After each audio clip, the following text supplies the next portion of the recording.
Welcome to the Woodrow Wilson Center. My name is Jennifer Turner, and I direct the China Environment Forum here. I've been here 14 years.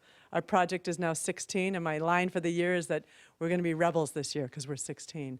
One of our big projects that we've been working on for a couple of years is called Cooperative Competitors, which is looking at the US-China clean energy cooperation. And when one good buddy emails you and said, I just published a book on clean energy in China. Like, oh, you're coming on down. So as part of our part of our Cooperative Competitors project, this is the little box you fit in for me here today. Perfect. Now, this is Kelly Sims Gallagher, and she's going to talk to us today about the aforementioned book, Globalization of Clean Energy Technology. And I should just let you know, because you've got the bio, she actually works at and is affiliated with these two tiny little universities up in the Northeast, like Tufts and Harvard. She's working on a lot of energy stuff over the years. She's the director of the Center for International Environment and Resource Policies at the Fletcher School at Tufts, and still on a board of directors for the Belfer Center at Harvard. You just couldn't leave it, could you? Yeah. And you know, she focuses on energy and climate policy issues in the U.S. and China, but heavy on the China side. But I'm going to embarrass you slightly here. You ready for this? Giving you time to catch your breath there. But so I actually met Kelly when she was in PhD land. And in 2003, a long time ago, I convinced her to write for the China Environment Series issue, right? Issue 6. And it was an article about foreign technology in China's automotive industry. So it was looking at the environmental, economic, and energy implications. Well, just so you know, that in 2003, this was the most clicked upon article. It was like the first time the Wilson Center ever had like thousands and thousands and thousands of clicks, right? Our website was still kind of mediocre at the time. I shouldn't say that on live, but you know, I mean, websites get better over time. But so, and it ends up, we found out that a lot of automotive trade industry groups had posted it, and they just loved your stuff. And now you're writing books, so maybe they'll buy the book too, right? So you came to hear Kelly, but I just wanted to kind of warm her up, give her a chance to catch her breath, because you were hanging out over, walking quickly from the White House. That sounds like a book, too. Yeah. That's your next book. So, and Kelly's, you're going to be talking about your book, and... How much time should I take? Well, I think we don't, would you? Yeah, well, we'll kind of see if they look like they're dozing off, we'll break and take questions. Yeah. But I think, you know, your slides did not look boring to me. Okay. So you just go for it, gauge the audience, and your job is not to doze off, all right? And it's to think of really challenging questions.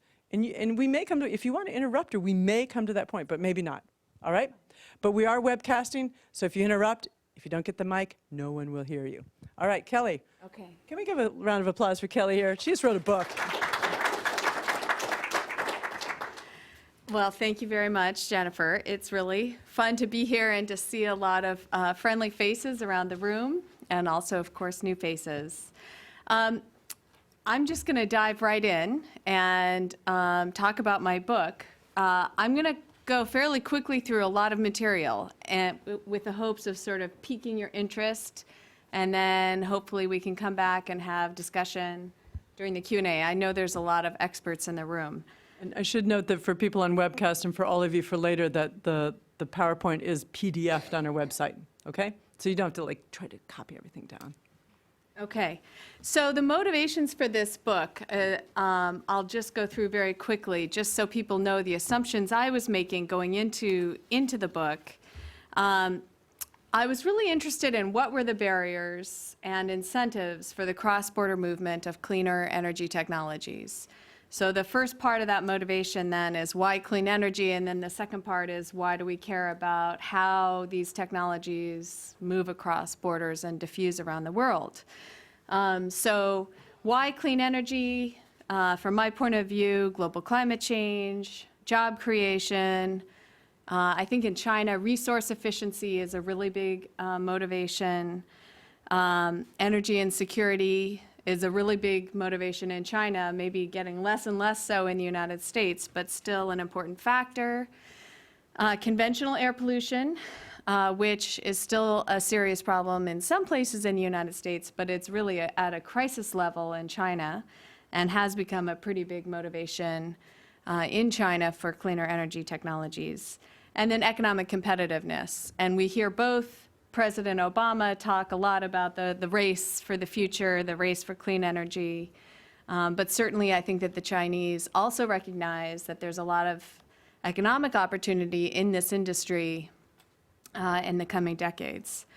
Why the global diffusion of these technologies? First of all, emissions are shifting. Global emissions are shifting from north to south in terms of the proportions of emissions, although not in terms of historical total emissions yet. Certainly, human development is a big goal for many countries, and energy is an integral part of development. Finite global resources, peace and stability, cleaner air and water, and in general, the quest for sustainable prosperity. So those were sort of that was my frame of reference going into this book. And the real motivation that I had for the book kind of came out of several conversations with different policymakers who will remain unnamed. But there were a lot of assertions that were being made about cleaner energy technology and how it moves around the world. And so just to give you a few examples, you can see up here on the slides. The first one was that any technology that's transferred or sold or exported to, usually I think they mean China, that this technology will be stolen. Second of all, that the costs of energy technologies are prohibitively high. So this is an assertion often made in the context of the global climate negotiations from the G77 countries. In the text of the convention to the UN Framework Convention on Climate Change, it says that many barriers exist to the transfer of technology. And the Indians have argued repeatedly that, in the context of the international negotiations, that access to clean energy is restricted due to patent protections and other restrictions. And I thought that these were all really interesting, provocative questions, and I was curious to investigate what was the empirical evidence. And so that's what I set out to try and do with this book. And so these were my, formal research questions, and we're not in a academic so we could just audience, so I'm going to go right through it. But just what I tried to do is, through a set of case studies, examine what the main barriers actually were in these 4 cases, and what the incentives were in these cases. So let me just, I'll get to those in just a second, and explain why did I go to China to investigate this. So into the dragon's den. Well, first of all, as I think all of you know, China's the largest energy consumer in the world now. So it's just a big, important place from an energy point of view. But paradoxically, while China is the largest coal producer and consumer, it's also the largest clean energy economy as well. So there's a lot to study and examine there, and a really diverse set of policies that have evolved in the last 10 years in China that make it a very interesting place to study. Also, Chinese firms have used every conceivable strategy, and I can confirm this now after writing this book, for developing, acquiring, and exporting technology. And so there was really a very diverse set of cases to examine. And then from the point of view of this question about intellectual property, clearly China was the place where I had to go investigate this, since all the rhetoric about IP theft is in the realm of China. So let me just begin by a little bit of contextual conversation about the role of climate change in China. And here I'd like to argue that the Chinese government is warming to climate change in China and starting to take this issue very seriously. And this is something that was sort of occurring, I think, as I was doing the research for this book, this shift in attention and focus and seriousness on the part of the Chinese government. And these 2 quotes, which I'm going to take the time to read, illustrate that fact. The first one is from Xie Zhenhua, who's the lead negotiator for China in the international climate negotiation, but also in charge of domestic policy at the National Development Reform Commission. And he was quoted a couple of years ago saying, if Chinese per capita emissions of greenhouse gases reach U.S. levels, it would be, quote, a disaster for the world. China will not follow the path of the United States. We want to reach the peak as soon as possible. So in other words, to peak absolute emissions as soon as possible. It's a pretty aggressive statement that I was surprised, to find he was actually quoted saying that. And then the second quote is from Wen Jiabao, the former premier, and he was quoted in a teleconference with local officials saying that the party committees and governments at all levels must consider energy conservation and emissions reduction as the most important task for transforming the economic development pattern and as the most important index for evaluating cadres at all levels. And what this means is that the central government is trying very hard to get the local governments to comply with energy and climate policies. And he was trying to emphasize the importance of them. So in that context, then, I chose 4 different case studies for examination. I'm going to skip this. Skip that one, These were solar PV, natural gas turbines, coal gasification, and batteries for advanced vehicles. And let me just, I'm not going to have time to go through the cases in detail. You can read the book if you want to hear all the gory detail. But I picked these because I recognized that the solar PV industry had evolved very rapidly in China. The industry developed from basically very, very minimal production to being the largest global exporter in less than 10 years. So it's an amazing story of technology acquisition, developing a manufacturing base, and becoming a major figure in global trade in a very short time. The coal gasification case, this is actually not a picture in China. This is the Edwardsport plant in the United States, owned by Duke.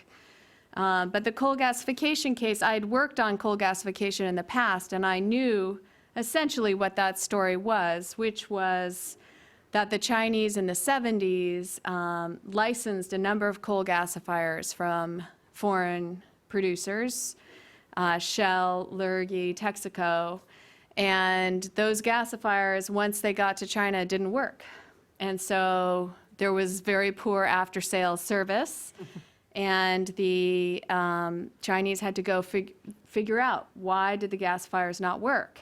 And it took a very long time, and they were very embarrassed. They're still very embarrassed how long it took them to figure out why the gasifiers weren't working. But they did eventually understand what it was about the coal chemistry in China, and they were able to figure out a new gasifier that would work better with the Chinese coal characteristics. And now they are licensing that gasification technology to us here in the United States. So it's a pretty amazing case of technology catch-up. And coal gasification offers the opportunity of capturing and sequestering the CO2 if used and combined with natural gas turbines, so in an IGCC, integrated gasification combined cycle coal plant. So hence the natural gas turbines, because that's a big piece of that potential technology. And I was aware that China was sort of behind in natural gas turbines, but not really understanding why and how far behind China was. So I expected to encounter a lot of barriers to examine in that case, and indeed there were many. And then the last one was batteries for advanced vehicles, and this is sort of a continuation of work I've done in the past on automotive technology transfer. It's nice when the dissertation keeps on rolling. I know, it just keeps on, it keeps on going. But here I was really looking at lithium-ion batteries that could be used in hybrid electric or pure battery electric vehicles. So rather than going into detail about these cases, I want to just kind of skip to my analysis of the cases. And first point out that there were many mechanisms for technology diffusion in these cases. So I won't go through all of these different ones, but just call out a few. The one that was most prevalent was, frankly, licenses. So the Chinese were licensing manufacturing technology, they were licensing different components, a lot of different forms of licensing. And those were used by Chinese firms to acquire foreign technology, and it was a strategy that many foreign firms preferred in transferring technology to China. But in other cases, especially in the solar PV case, we found that if, say, a foreign firm refused to license the technology, they would just go ahead and buy that firm in order to acquire the IP. So that was a merger and acquisition or strategic alliance joint venture type arrangements that were often used. And trade was a really effective measure too. So for example, in the solar case, just buying manufacturing equipment was a strategy that was often used. So I start the book out, for those of you who haven't read it, relating a story of going into a PV factory in China and having this exhaustive tour of the factory with the chief technology officer, and then going into the cafeteria for lunch. And we're going through the cafeteria line, and I'm trying to be very attentive to him, and then all of a sudden realized that I wasn't hearing Chinese behind me, but was hearing German. And I turned around, and the whole cafeteria was filled with German workers who were there to assemble a parallel assembly line, which he hadn't shown me, by the way, which was very interesting.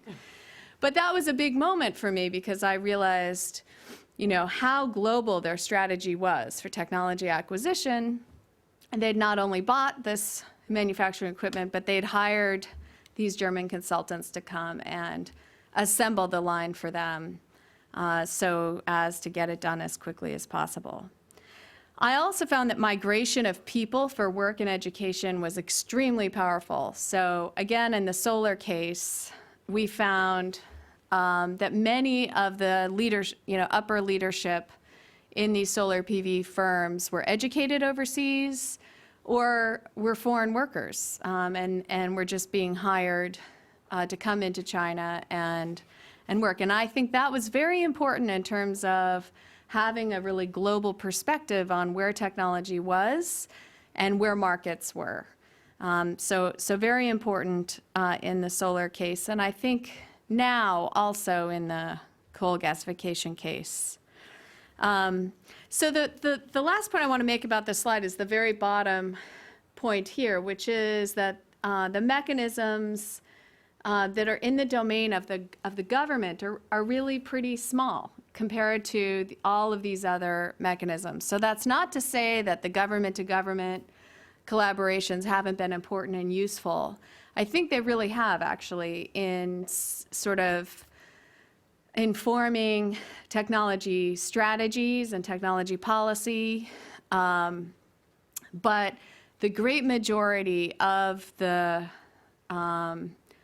movement of this technology is done through the private sector.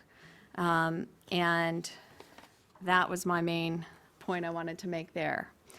So now what I'd like to do is just try and identify for you what the major barriers were to the international transfer of these cleaner technologies, and then the incentives. So if you look at this slide, it looks like light green on the slide. It's supposed to be yellow. Sorry. That's okay. The light green are barriers that are perceived from the Chinese point of view, and the blue are barriers perceived by the foreigners, and the dark green is where they agree on the barriers. So you don't really have to spend a lot of time, trying to penetrate this complicated graph. But I just wanted to sort of flash this up to show you that there isn't a lot of agreement about the barriers. The Chinese perceive different barriers from what the foreigners perceive. I'd say that in general, to my great surprise, the Chinese were much more critical of their own government than the foreign firms. So let's take the example of the policy factors. Most of the foreign firms who are operating in China are very appreciative of the steadiness of Chinese policy, very appreciative of the access to finance and capital that they can get in the Chinese market, either directly or through their Chinese partners. Whereas the Chinese feel like the government could be doing so much more to make this go even faster and better. And so I would say in general, they were impatient and sort of frustrated with their own government. The IP issues, kind of as expected, let me advance to the next slide, kind of conforms to the expectations. Certainly the foreign firms do express fear of IP infringement, and the Chinese express a little bit of frustration, especially in the natural gas case with access to IP. But you'll see in a minute, I didn't actually find much evidence of infringement. And I didn't You find. didn't forget to color that. No, we're getting to that. These are just sort of perceptions of barriers and incentives. So while there is that fear on the part of the foreigners, the evidence wasn't really there. Likewise, while there's concern about access to certain technologies, there's not a lot of evidence that access was withheld. But I'll come to that in a minute. There's a little bit on both sides. And then access to capital was another big differentiator, and that was actually on this slide, where the Chinese firms, not one of the Chinese firms that I interviewed had any trouble accessing capital, getting access to loans or any other type of finance. But that was routinely named as the #1 barrier for the foreign firms that I interviewed. And I should have said at the outset that I mostly did interviews in China, the United States, and Germany. But I did a healthy number of firms in each country. So both American and German firms, would often raise this as a major constraint for them. But it was not a constraint at all for the Chinese. On the incentive side, just look at the colors, and you'll see a lot of dark green. You'll see a lot of agreement. And so this was interesting to me, that there were much more agreement on incentives, universal agreement on the importance of government policy to overcome market failures, and in fact, on the different types of policy that were required, and I'll come to that in a little bit. Even in the intellectual property side, there was more agreement than I think you would expect that the IP environment in China is improving, and specifically the patent regime is much more transparent and regular and predictable going forward. I think also a lot of agreement about the need to overcome any cost barriers that still existed. Although, in my view, I didn't see a lot of cost barriers that did exist. Kelly, can you grab the mic from Jonathan there? Thanks. Point of and who are you? Sorry. Jim Sang, technical point. When you're talking about foreign firms going into China, are they going into China independently, or are you talking about foreign firms going to China to set up their own operations, or foreign firms going to China and finding a Chinese partner? Both. I'm trying to reflect. And do you see any differences in the two on your tables here? What I found was the big differentiator was foreign firms with prior experience in China. So whether they had been there in a joint venture arrangement or they had just been operating in China for a while, those with experience in the market tended to be much more optimistic and focused on the incentives and much less worried about the barriers, and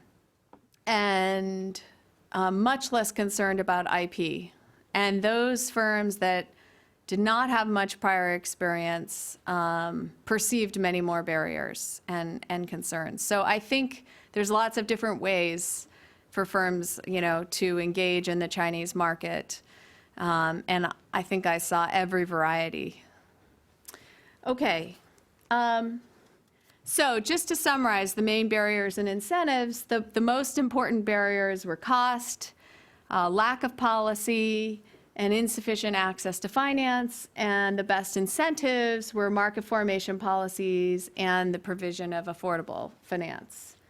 I think the lack of policy, I should just explain that variable a little bit. In some cases, and I would say mostly for the foreign firms, the lack of policy that they perceived was maybe a lack of export promotion policy on the part of their own government. So a lot of criticism, self-criticism, I guess, in the United States about our own government and its ability to do export promotion. And I certainly, in Germany, the firms were much happier with German export promotion than US firms were about US export promotion. But everybody agreed that where there were higher costs of these technologies, some kind of market formation policy was required. So it could take different forms, but you needed to somehow establish a market for the technology, either within China or outside China, in order to create a market to participate in. And that was something that everybody could agree on, universal agreement there about the importance of that. And this really became clear to me in the gas turbine case, where there's been much less market formation because China until now has not really had a domestic market for natural gas due to the fact that it has very constrained conventional gas reserves. Now, probably many of us in the room know that China is now estimated to have some of the largest shale gas resources in the world, if not the largest shale gas resources in the world. Always superlatives there. Yeah. But they do not have gas turbine technology. And so this is really a problem. If you want to exploit that gas, even if, you could get around all of the issues related to fracking and so forth, the ability to use the gas, especially for power, would be highly constrained because China doesn't have the technological capabilities to produce gas turbines, advanced gas turbines, efficient gas turbines, and is currently basically buying them at very high prices from a small set of suppliers, GE, Siemens, Mitsubishi, and Hitachi. The Chinese are very frustrated by the prices they have to pay to get advanced turbines, and they've been denied licenses for the more efficient and advanced gas turbines, and that is very frustrating for them too. Of course, from the point of view of Siemens and GE and Hitachi, they've put a huge amount of investment into development of these gas turbines, and are understandably concerned about transferring that technology in any form. So although Siemens is willing to sell the final product of its most advanced turbine, but at least as of the time I was doing the research, GE was not even willing to sell the final product to China. Should I skip ahead to conclusions or go through the IP issues? It's not going to be the normal boring IP talk, though. Go through. Go through. Because you're Okay. optimistic, because it's like, because we've all know. heard that it's IP is the problem. Yeah. Okay, so let me go through the IP and then I'll I'll move to the conclusions. So to look at the IP issues, I had expected to go and find a bunch of instances of infringement and to find a bunch of instances of withholding. That was my expectation going into this. And then to sort of study those to find out, when and why do cases of infringement occur and why do they not occur, and same with the withholding. But actually, in all of my interviews, I found very limited evidence on both sides. So through the case study work and all the interviews that I did, there was one notorious case, which I'm sure many of you have heard of, which wasn't one of my 4 case studies, but was in wind. And that's the Sinovel American superconductor case. And several minor incidences that were described to me by interviewees where, an employee of a firm would try to, sell some of the, knowledge or technology they had, but in every case, they were caught. And then dealt with. By the Chinese authorities? By either the joint venture firm, by the foreign firm, even by the Chinese firm in one case. In one case I was told about, the employee was actually prosecuted and, the firm received remedy in the Chinese courts. So kind of normal business practice and nothing that was life-threatening to the firm. Clearly the American superconductor case is life-threatening to the firm. But in a way, I almost feel like that case is the exception to the rule, which was that there was pretty limited evidence of infringement. On the withholding side, I already explained to you the gas turbine situation where the foreign firms have refused to license the most advanced efficient technology. In the United States, we have export controls on gas turbine technology due to dual use. So that's one reason why they're not doing that. There's some evidence also in hybrid electric vehicle, the electrical control technology. Toyota owns most of those patents and has refused to license those patents to the Chinese, which is one of the reasons why they've adopted this strategy of pure battery electrics, because they think they can get around Toyota's patent structure. I also looked at all of the invention patents granted in China to see if it looked like foreigners were kind of investing in the Chinese patent system as sort of a proxy for their willingness to kind of abide by Chinese institutions. And then I looked at the Chinese court cases. So I'll show you the patent data in just a second.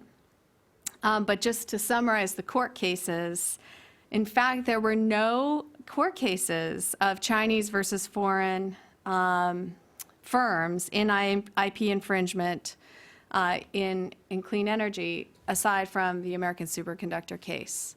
So that was a huge surprise to me. There are, I think, 7, and I have a table in the book and maybe in the presentation of Chinese, court cases, which I think is much more prevalent. This is like a totally new story. Well, I mean, For years here at the China Environment I Forum. still feel nervous, like I must have missed something. But I was so nervous about this during the research process. I just kept going back and trying again and interviewing more people, and the story never changed. So, I mean, I'll explain sort of my hypotheses for why I found this at the end. But let me just go through a couple of graphs here, and again, just look at the colors. So in these graphs, China is red, the red color. And here what I did was just plot the fraction of total clean energy invention patents registered in China by country. And you can see that across all of these different clean energy technologies, coal gasification, solar PV, advanced batteries, other clean vehicle technologies, wind, geothermal, LEDs, gas turbines, the Chinese hold a large fraction of the patents granted in China in every technology except for LEDs and gas turbines. So that confirms pretty well to the evidence in my case studies. And I don't know if you can see these graphs in the back, but this just shows for gas turbines, wind, coal gasification, and solar, a couple of things. First of all, you can see in every case, the number of invention patents granted is growing very rapidly. And what you can see in every case except for the gas turbine one is that the Chinese, which is red, and the foreign is blue, then in every case, the Chinese have surpassed the foreign patents at some point in the last decade, which is pretty remarkable because that means that they're working very hard. These are not, there's two kinds of patents that are granted in China: utility model patents, which are just modifications of existing technology, and then invention patents. And invention patents have a much higher level of novelty and originality. And in conversations that I had with the U.S. Patent Office, you know, there's a general feeling that the patent examination is good in China and on par with U.S. patent examination. So what we're seeing here is a big effort on the part of the Chinese to develop new technology and grant patents. Just one second, let me get through this material and then I'll come back to you. But the fact that the Chinese haven't done that in gas turbines, again, conforms with the case study analysis, which is just, they're just very weak in gas turbines and not capable of inventing, you know, having enough novelty to be able to register and file patents. I'm just going to skip that. These are the court cases. They're all Chinese versus Chinese. And so just these are my hypotheses for why I come to this pretty surprising conclusion. So my first hypothesis is that maybe foreign firms are reluctant to pursue court cases because they think they might not win in a Chinese court, or it's not worth the trouble and expense. And I asked that question over and over again, and never did I get an affirmative response. So this is just a hypothesis, but I have no evidence for this hypothesis at all. On the other hand, there's some notorious cases in other sectors, you know, where foreign firms did take a Chinese firm to court, and they got skewered in the media, and their market share plummeted, and so, you know, it's totally plausible that a foreign firm might not be willing to take a case to court. Secondly, it could be that clean energy technologies are not sufficiently mature to warrant significant litigation, and maybe in some of the more advanced technology that might be true. A third hypothesis is that many cases are mediated or arbitrated, and I actually think this is probably true in China. A large majority of court cases are arbitrated, and so it could be that that's what's happening. Although, again, nobody that I interviewed said they'd actually gone through an arbitration process. The fourth hypothesis is that energy technologies are actually very complex technology systems of technology, very hard to copy, very hard to steal many energy technologies.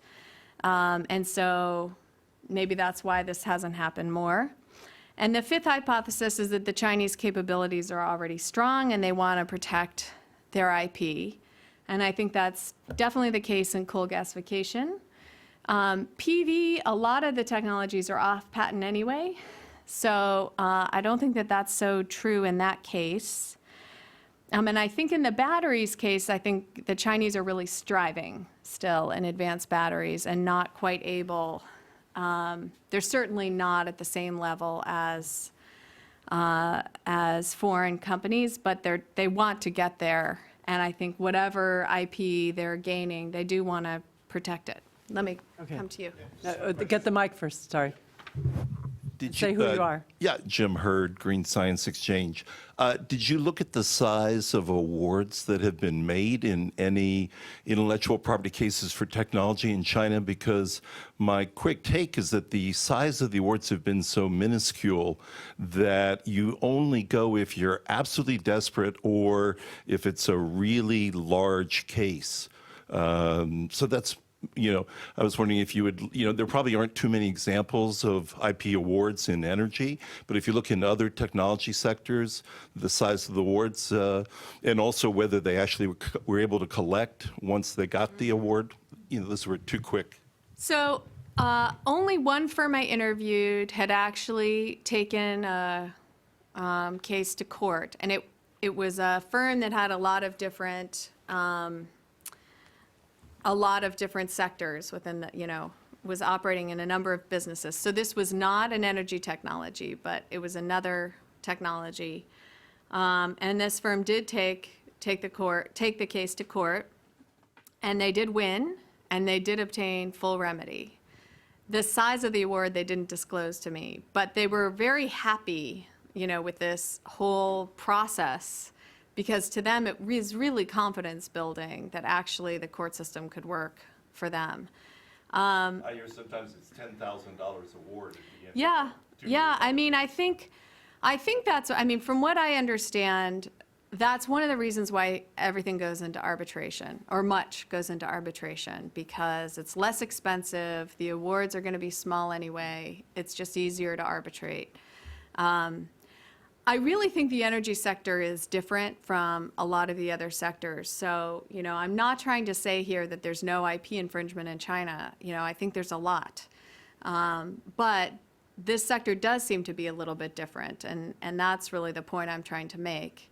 I am aware of some very large awards, like the Schneider Electric award was a big one. I think it was the biggest. So it's not like people don't know that there's potential large penalty or potential large reward. But I think you're right that the majority of cases are relatively small, which would sort of lead to, my hypothesis number one, it's not worth the trouble because you're not going to get that much remedy. Okay, let me skip over cost. Except I just want to say, I want to say one thing about cool. finance. They do not look bored. And someone just texted me and said you were wonderful. So Okay. Yeah, right. The cost thing is also a sort of non-story, because I feel like the costs are already being overcome by market formation policies around the world. So the brilliant strategy that I observed on the part of many of the Chinese firms was that they were targeting markets that were created overseas, and they were using their export-led model and trying to go to those markets where market formation policy existed. But I think the access to affordable capital is a real comparative advantage that the Chinese have. And something we really ought to think about in the United States and in other countries and in the context of the international negotiations. It doesn't seem to me like the incremental cost of the technology is so much the barrier as having access to capital to finance, manufacturing operations, the ability to ramp up exports, to facilitate export promotion. Those are the areas that seem to really be problems, so long as the markets exist.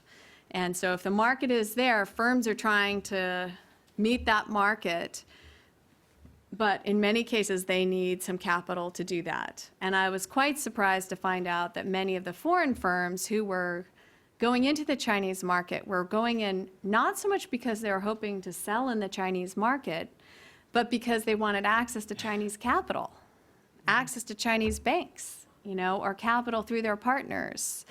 And so that really shows, that there's either they have a great comparative advantage, or the United States and Germany need to do a better job. So there were 4 types of policy that really seemed to affect the global diffusion. The first was manufacturing or industrial policy. as one American CEO told me, you can't export what you don't manufacture. So if what we're interested in is moving technology across borders, if you don't manufacture it, of course you can't export it, which is a not so subtle point, but a good one. And I think this is where China is also very comfortable with industrial policy, and the United States is very uncomfortable with that idea. But I wouldn't say any of the tools that I saw being used in China aren't tools we use here. It's just not as coordinated and part of a strategy here the way you see in China. In terms of technology or innovation policy, again, more coordination in China between the R&D policy, the strategy of the Ministry of Science and Technology and the Chinese Academy of Sciences with the market formation players like the National Development Reform Commission. They have a plan. They have a coordinated plan. And we don't do that so well in the United States. DOE is doing its R&D and NSF, and then the Congress is basically creating the market formation policies, or if not, the states, are doing that.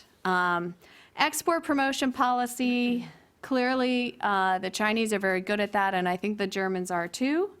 And then finally, the market formation policy was really important. And I hasten to add that, of course, policies can inhibit diffusion too, and obvious and germane case in point for these cases was the solar, the tariffs that the U.S. imposed. So I just want to show one more graph, and then I'm going to stop. And this is just to emphasize the importance of market formation policy. So as I was trying to figure out how am I going to measure the sort of diffusion of technology, it occurred to me that global trade was a good way, a good proxy for the clean technology. And so what I did was plot the growth of exports plus imports. So it's imports and exports of solar PV, wind, gas turbines, and lithium-ion batteries, and see how they've grown over time. And that's the different colors here. And those four clean energy technologies grew 259% during the 2000 decade, 2000 to 2010. And that was twice as fast as manufactured goods globally. So why was it growing so fast? My hypothesis was that the trade was motivated by markets around the world, these market formation policies. So with a team of graduate students at the Fletcher School, we endeavored to try and count all of the market formation policies around the world that have been enacted in each given year. And so the black line here shows the number of new policies in that year. And it's very interesting that prior to 1997, which was the year the Kyoto Protocol was signed, there were virtually no market formation policies. And despite the fact that, Kyoto hasn't been a big deal in terms of international policy, it looks like it really spawned or provoked a lot of domestic market formation around the world. So we see, countries like Tunisia and Tanzania and Malaysia with feed-in tariffs and renewable, quotas. And so all of these sort of add up to an aggregated global market that I think is very important. And it appears to be, highly correlated with the trade in these technologies. And so this kind of gives added evidence to my argument that this market formation policy is very important. But I'd say it's totally uncoordinated internationally, right? This is just happening kind of in a haphazard, fragmented way around the world. So let me conclude here. It seems to me that the clean energy industry globalized around the year 2000, and that happened as a result of the internationalization of university education, and in particularly the role of Chinese students traveling abroad. According to UNESCO, between 1998 and 2010, the number of internationally mobile students doubled. China's share of the total grew from 7% to 17% in those years. Certainly, international collaboration is routine. People are migrating all over the place. We've seen a globalization of energy research, development, and demonstration. According to some research I did with some colleagues, it appears that China's public spending on energy R&D is 3 times higher than U.S. public spending on energy RD&D today. These aggregated national market formation policies are creating global markets. I think trade liberalization was very important to this story, and China's ability to export to all of these countries, China's entry into the WTO, and then China's willingness to finance the transition. So, 3 implications for policy, and I'm going to conclude with this slide.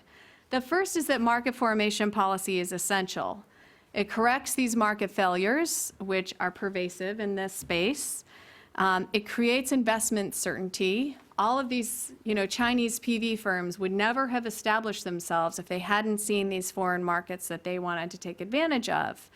And that market formation was not originally in China. The Chinese market formation policy for solar followed the success of these firms. These global markets now are facilitating learning by doing, which has, in the solar case, led to considerable cost reductions in the last 10 years. One provocative idea to consider is whether we should be moving towards some kind of harmonization of these standards around the world to further facilitate more cost reduction and investment certainty. Second, I think we should think hard about how to improve access to and the availability of favorable finance. And here I think the United States is at a competitive disadvantage with China, as I previously mentioned. And third, we need to understand that it's important to have a global perspective for technology acquisition and sales. I don't think that innovation is any more a national process. And we still, I think like that in the United States. We sort of remember NASA and NREL developing solar PV technology, and it was intended for the United States.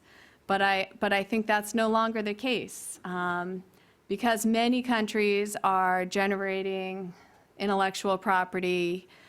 We need to be more conscious of these technology resources for acquisition around the world.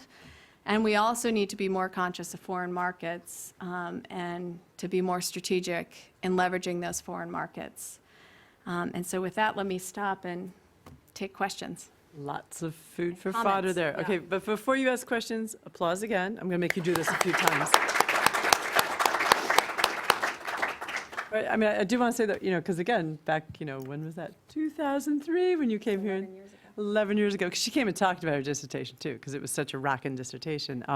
But what I do like about your book is that, and also your presentation, is showed that you had your own preconceptions, kind of. That was okay, though, right? Yeah. You okay with, Of course. thinking things? I mean, because I actually think That's what we try to teach our students, to develop hypotheses and then to go test them. And I'm sure, I'm going to let maybe the audience ask them, because I know a lot of State Department people out there, because I know there's going to be some questions about a little bit more. We might want you to dig a little deeper about what this means for the U.S. side and our implications. I have some too, but I'm going to let, these guys are looking restless. Again, James. All right. And there's 2 more. There's 2 more over here. So, James, you 2 quick. questions. One, you plotted the growth in clean energy technology exports or international trade. If you used as your vertical axis the total change in energy technology exports and international trade, what would that look like? I.e., presumably that the baseline is fairly flat, the conventional are decreasing slightly, or is that increasing and the clean energy stuff is going up? Or what does it look like?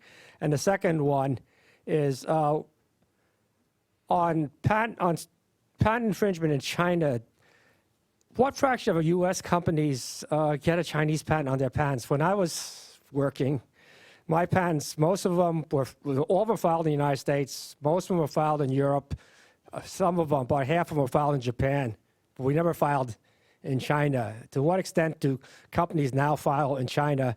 And what are, in fact, the laws for suing for patent infringement in China if, in fact, the patent is a U.S. patent, not a Chinese So patent? let me answer your second question first. I think most foreign firms are filing because in China, because it's a first to file, not a first to invent system.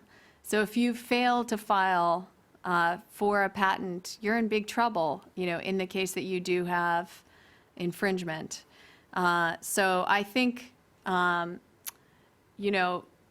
the firms that I interviewed had filed patents in China. It's a pretty professional system and situation now. So it's not a very burdensome, bureaucratic, horrible process. I think the only problem is that there are so many patents being filed by Chinese inventors, many of whom are being incentivized to file by their local governments. They get a bonus, for filing, and then a further bonus if the patent is actually granted. That the system gets a little overwhelmed by the sheer volume, but all the foreign firms that I interviewed were filing. So maybe that situation has changed a little bit. And I didn't quite understand your second question, but maybe we can talk about it after. Well, basically, you showed us a great increase in clean energy technology trade. Yeah. What's the baseline is not what clean energy You need to start. trade looked like 10 years ago, but what total energy technology trade looked Oh, like. I see what you're saying. Well, I didn't do that, but I could run those numbers. Yeah, it would be interesting to And see. we're going to move up here to Hu Tao, but question about, I remember a number of years ago, I don't remember if you were on this panel, we've had Applied Materials here and GE, and these companies have set up these big research centers on solar PV. And did that play a role in increasing the capacity of the Chinese and international joint patents? Yeah, I've had a number of questions about joint patenting, and I did not investigate that. It's on my list of things to do. My impression, but it's just an impression, is that there's been very little joint patenting, not only in solar, but across the board. So. Yeah, but you understand my question, because but I there's these think- big research centers there. Yeah, many of the foreign firms are establishing research centers. Now, part of that is that, in the olden days, like more than a decade ago, many of them were required to do that if they wanted to establish a joint venture. And so I think some of those were, R&D centers in name only.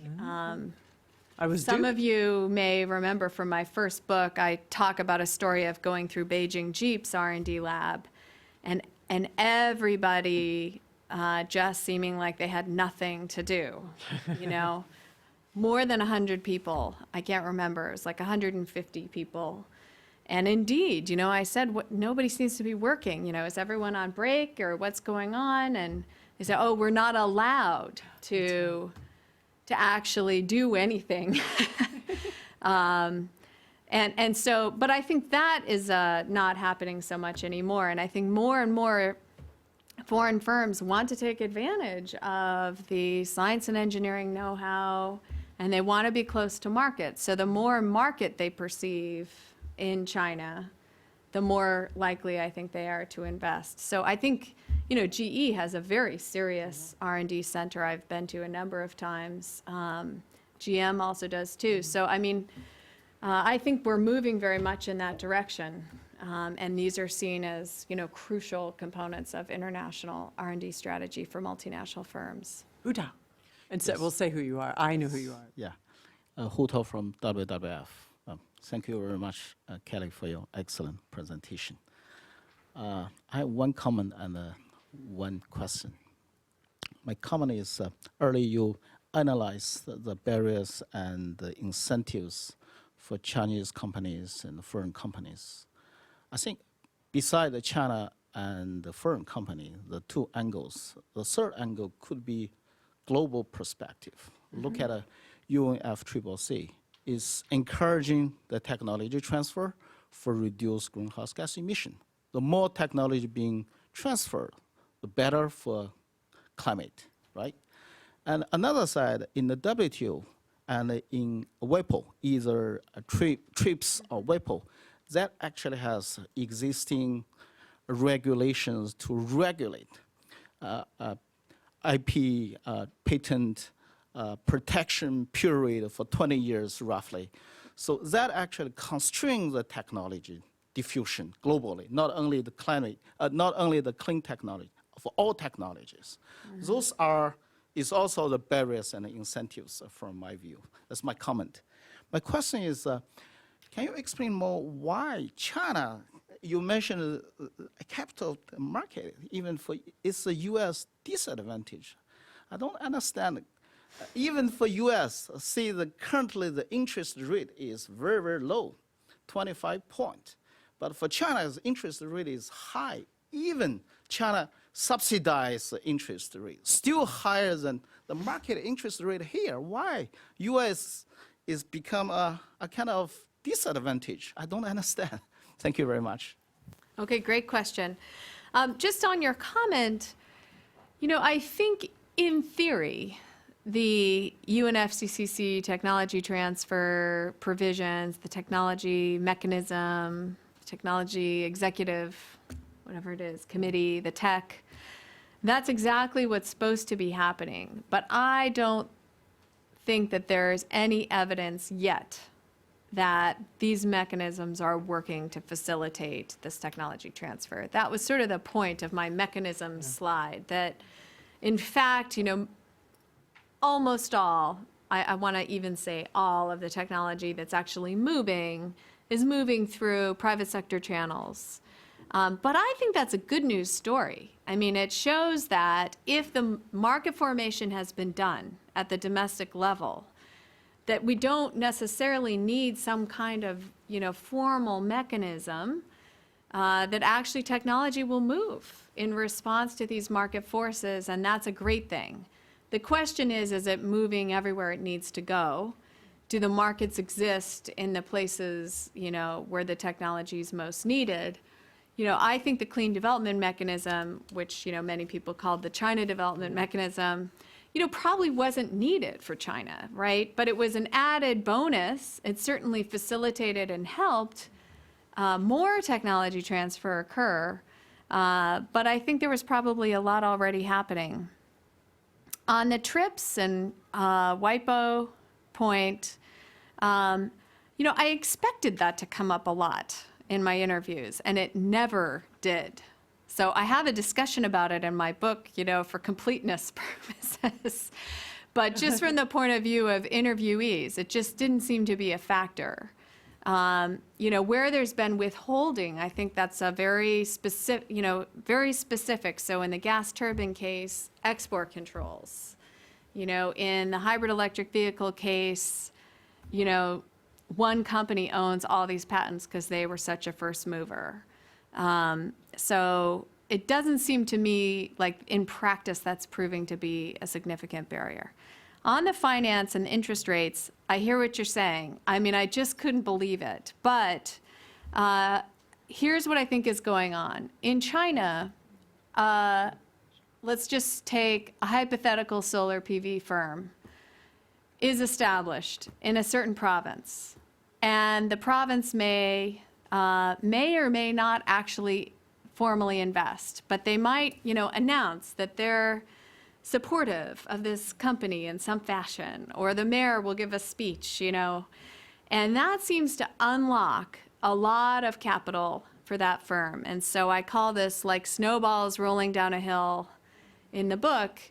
It's like the snowball just starts to roll with that first announcement and this kind of perception of backing on the part of the Chinese government.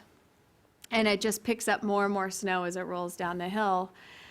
I was sitting in a CEO's office, and he fielded 2 or 3 calls of people offering capital, during that meeting. And basically, it was a Chinese company. Chinese company. So success breeds success, but I think in the solar industry, it actually breeded too much success, right? Capital was too easy, too readily available. Every province, every, Chinese city could establish a solar PV firm, and that led to overcapacity and then the perception in the United States of dumping. But I don't think that was some kind of coordinated strategy, and I know this is very controversial. I just think this massive overcapacity occurred because capital was too easy to acquire. It wasn't like a grand plan from I don't anywhere. think it was a grand plan. I think it was very hard to rein in this capital. The government had a really hard time doing that. The Chinese government had a really hard time doing that.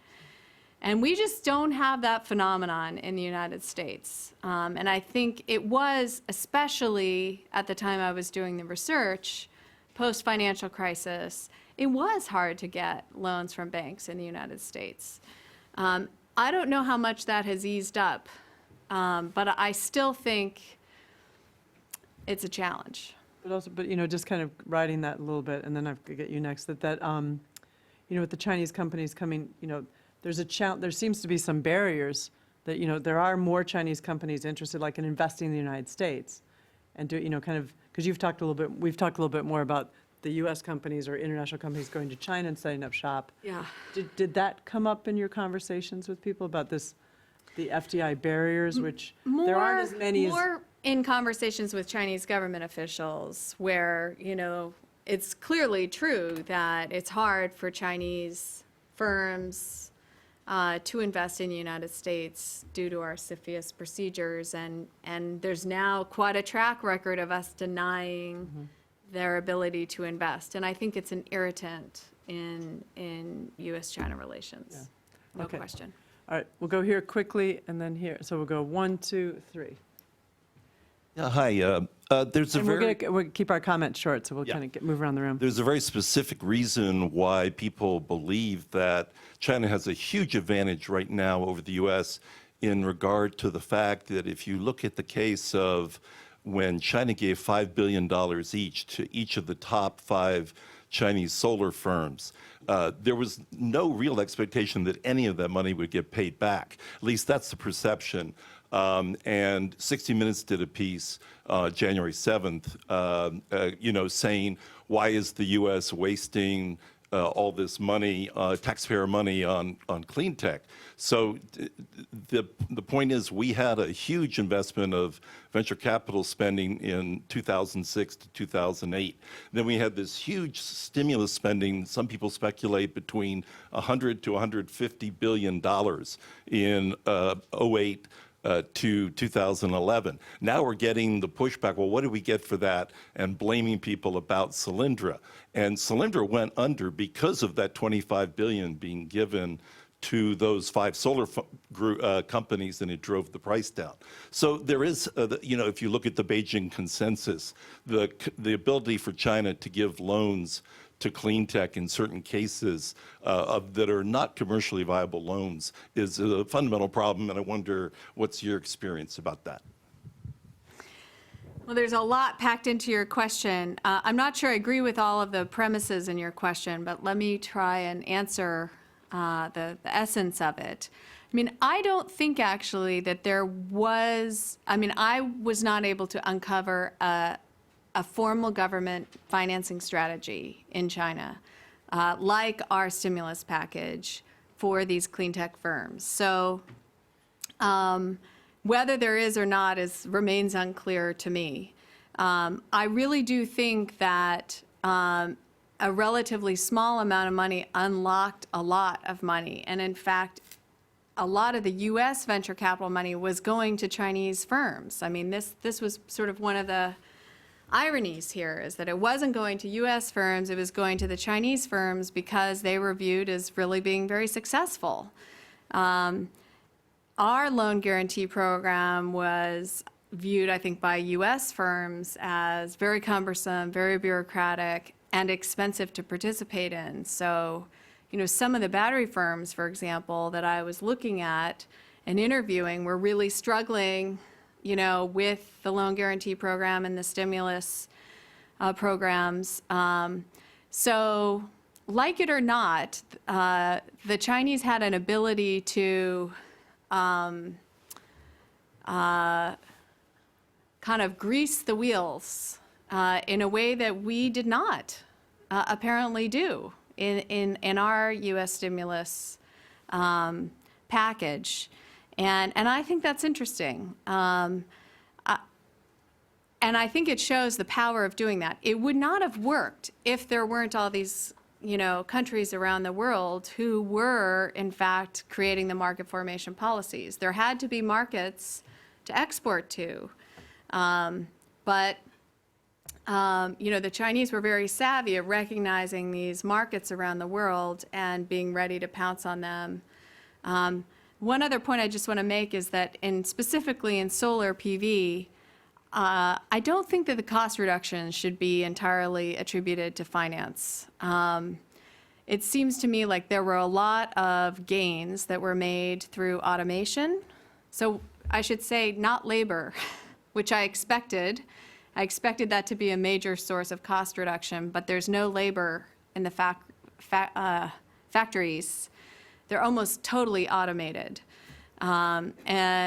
But I think what they've done is very efficiently automate, and the kind of Paul Krugman-esque agglomeration effect, where there's co-location of, all the parts and components, and then a lot of flexibility in the manufacturing process. So if demand is up, they can expand quickly. If demand goes down, they can contract. And that's certainly problematic from a labor point of view, that what labor they do have, it's easier for them to shed and rehire and so forth. But I think there were a lot of manufacturing efficiencies that many of the foreign firms admired greatly and wanted to learn. Mm-hmm.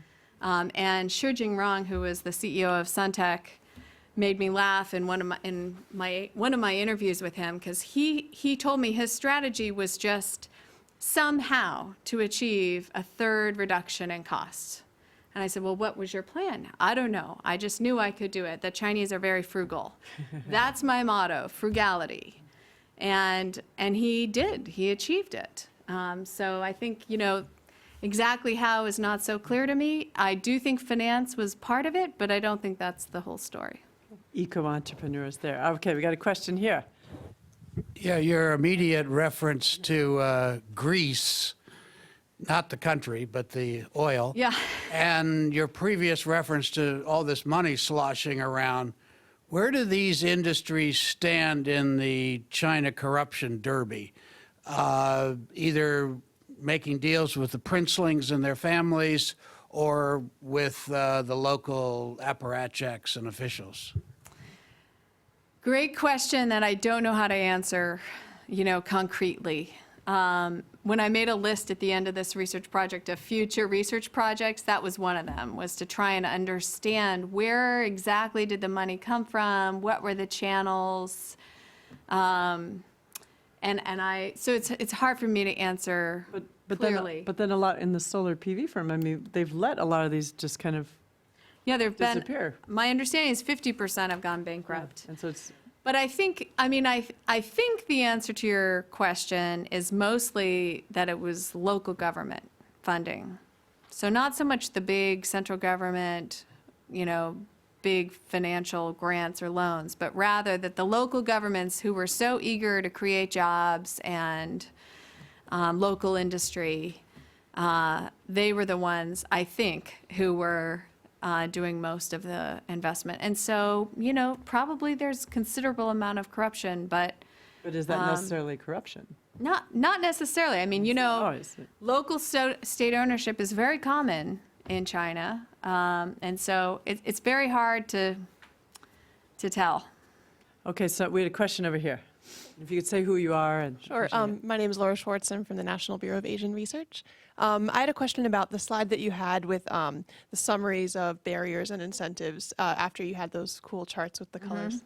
I was wondering specifically whether that slide was dealing with perceptions of barriers and incentives or realities, and more generally, what you thought the differences were in those and how that affected how things happen. Great. I wanted to call this book No Great Wall because I really felt like the perceptions of barriers were much greater than the realities. The editor got in between that somehow. Yeah, MIT Press was like, what? So and actually I gave a talk to the Development Research Center of the State Council in China presenting the initial results, and they all hated the title because it like invalidated the existence of the Great Wall, which wasn't my point, you know. Oh, no. But really, I just felt like the overwhelming conclusion here was that where there's a will, there's a way. And I really liked the metaphor of the Great Wall because if you have ever studied Chinese history, you know that this Great Wall was erected to try and keep things out and keep out invaders.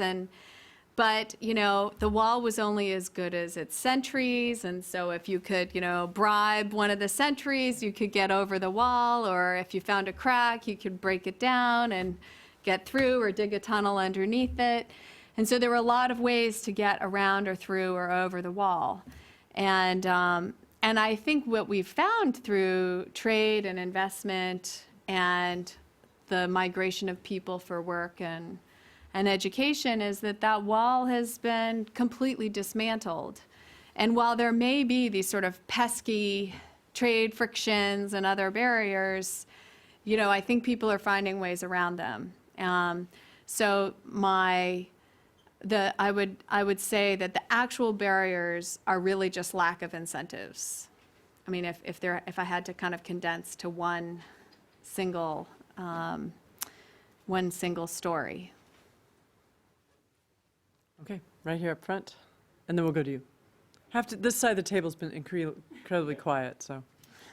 Hi, Vicki Gunderson with the State Department. Did you happen to talk to any firms that opted not to invest in China and their rationale for why they didn't get into that market?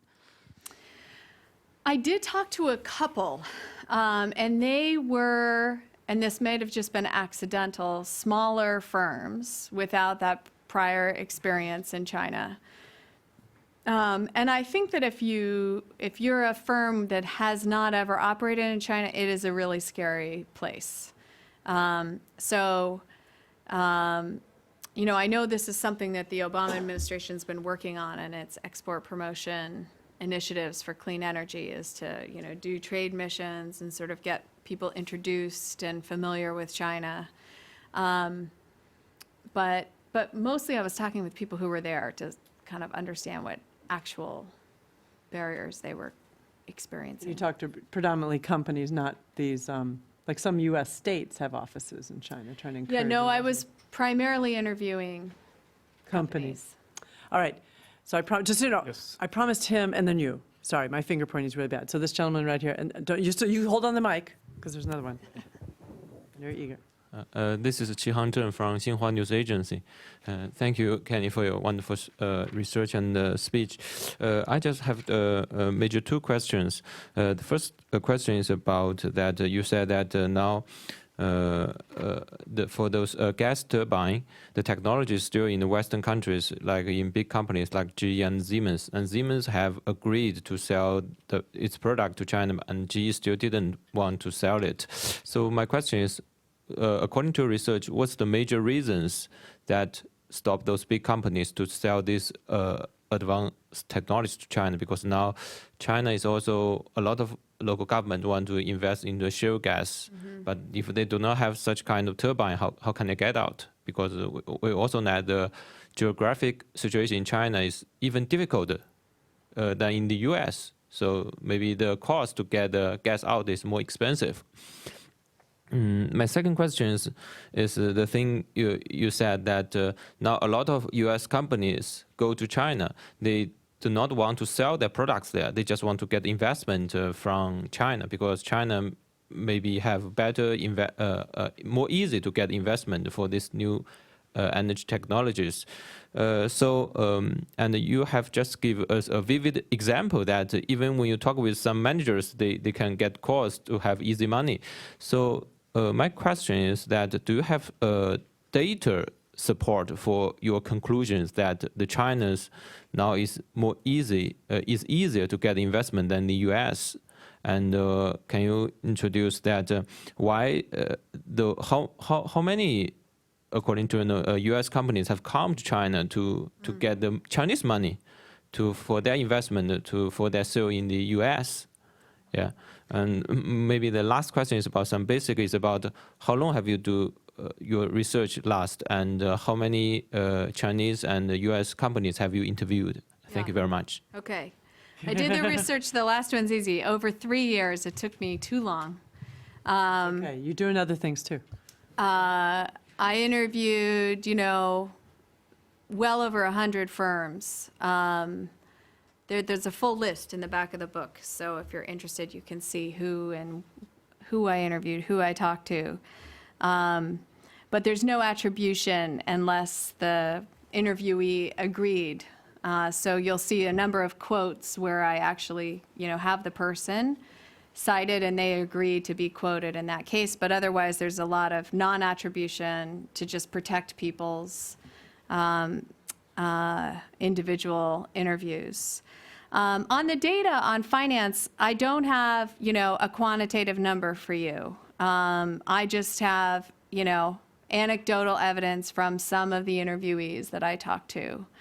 On gas turbines, I think this is a really interesting question. On the anecdotes about Chinese giving U.S. companies getting foreign firms going to China in order to get access to Chinese capital markets. But I would guess too that a lot of that is still also, the capital markets, but they also, that they want access to the market because Asia is a really growing area for these technologies. They do, but I was surprised that, some of them were just as interested in, or even, in one case I can think of, more interested in getting access to Chinese capital than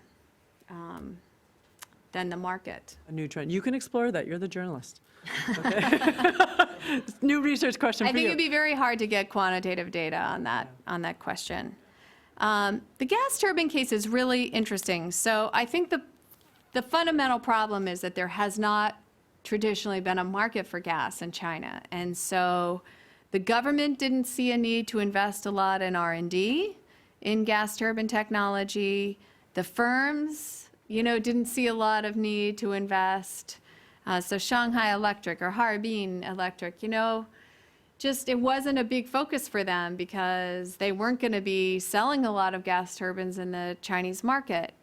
I think very belatedly, the central government realized, we could really use gas turbine technology for IGCC technology, or actually for gas turbines just for gas in the power market. And as you know, China has very ambitious targets for natural gas consumption, and certainly being able to shift away from coal to natural gas would be, great from China's perspective and an air pollution perspective and diversification perspective.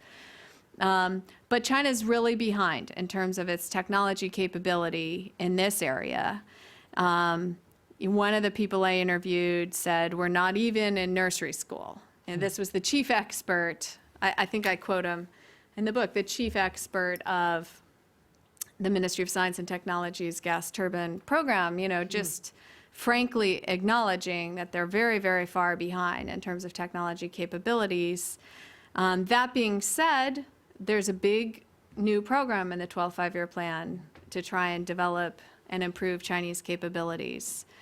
I think that the answers to why the 3 firms or 4 firms haven't transferred more gas turbine technology varies. So for GE, in the US context, it's operating under export controls. So it's not permitted to transfer advanced turbines because of potential dual use with military aircraft. However, they have licensed older gas turbines, the F-class turbine, to Shanghai Electric, I think, Shanghai. But the most efficient, more recent ones, they are not even selling the final product. Siemens doesn't operate under those same constraints and is willing, but is charging a very high price because it's essentially a monopoly. Siemens and GE are the only ones with that class turbine. So they can charge whatever they want to. But, you know, from an environmental point of view and a resource efficiency point of view, it does sort of worry me because ideally, you know, the Chinese would be adopting and purchasing efficient gas turbines. So I think this is a real challenge. But there's very few number of supplier firms, so they can charge whatever they want to. And I think it's going to take quite some decades for the Chinese to kind of catch up the way they did with coal gasification and be able to compete. Okay, good. Ever so patiently with the microphone. Yes. Say who you are and Emmanuel ask your P. with the question. World Bank. Actually, I had a question. I didn't quite understand what you meant. Is it the formulation by the government of effective technology strategies and policies? Is it a strength or a weakness in China today? And if it is a weakness, what gaps did you see and what recommendations would you have? Thank you. And actually, and this is the last question. This has flown by incredibly fast. Okay. But we're having a reception. You guys can keep asking questions. Webcast people will be totally disappointed. But you got this one now. That's a great question. So it really varied by case. So in certain cases, there's been very strong and stable government support. So I would say coal gasification is one case where the government support has been stable, consistent, strong, both from an R&D perspective and from a deployment perspective. I would say the solar case is really sort of surprising and atypical in that the industry sort of spontaneously developed without a government industrial policy plan behind it. And then once the government realized how successful it was, and once costs had come down as much as they had, it seemed like a viable technology that for the Chinese market. And so then the government kind of came in afterwards and started establishing market formation policies domestically. And then I think they accelerated those efforts once Germany rolled back its feed-in tariffs, the U.S. imposed the solar, tariffs, because they were trying to sort of prop up and create domestic demand. In the gas turbine market, there's been very little government support, both for R&D and for deployment. So, I think this just goes to show, if they try and if they have a strategy, they know they can be very successful. I think that's what the gas turbine case shows. And I think, the coal gasification case shows. And I think if they don't try, look where they are, nursery school. Nursery school. But so you guys, there is a bookseller out there. And just so you know, I usually, when I get off work, I do China environment all the time. I go home and read fiction. But I am actually reading your book at home. Oh my gosh. It's actually, it's readable, it's light, and now you got kind of like the teaser here. All right, so what I'd like, I'm going to be very bossy here. I'm a former kindergarten teacher, speaking of preschool and stuff like this. So we're going to applause for her, webcast goes off, and we're going to go outside, and you could do the vulture thing to her when we're all outside having snacks, okay? Thank you so much, Kelly. Yay. And thanks for your great questions, everyone. Thanks to you. Thanks so much. No, it's just like,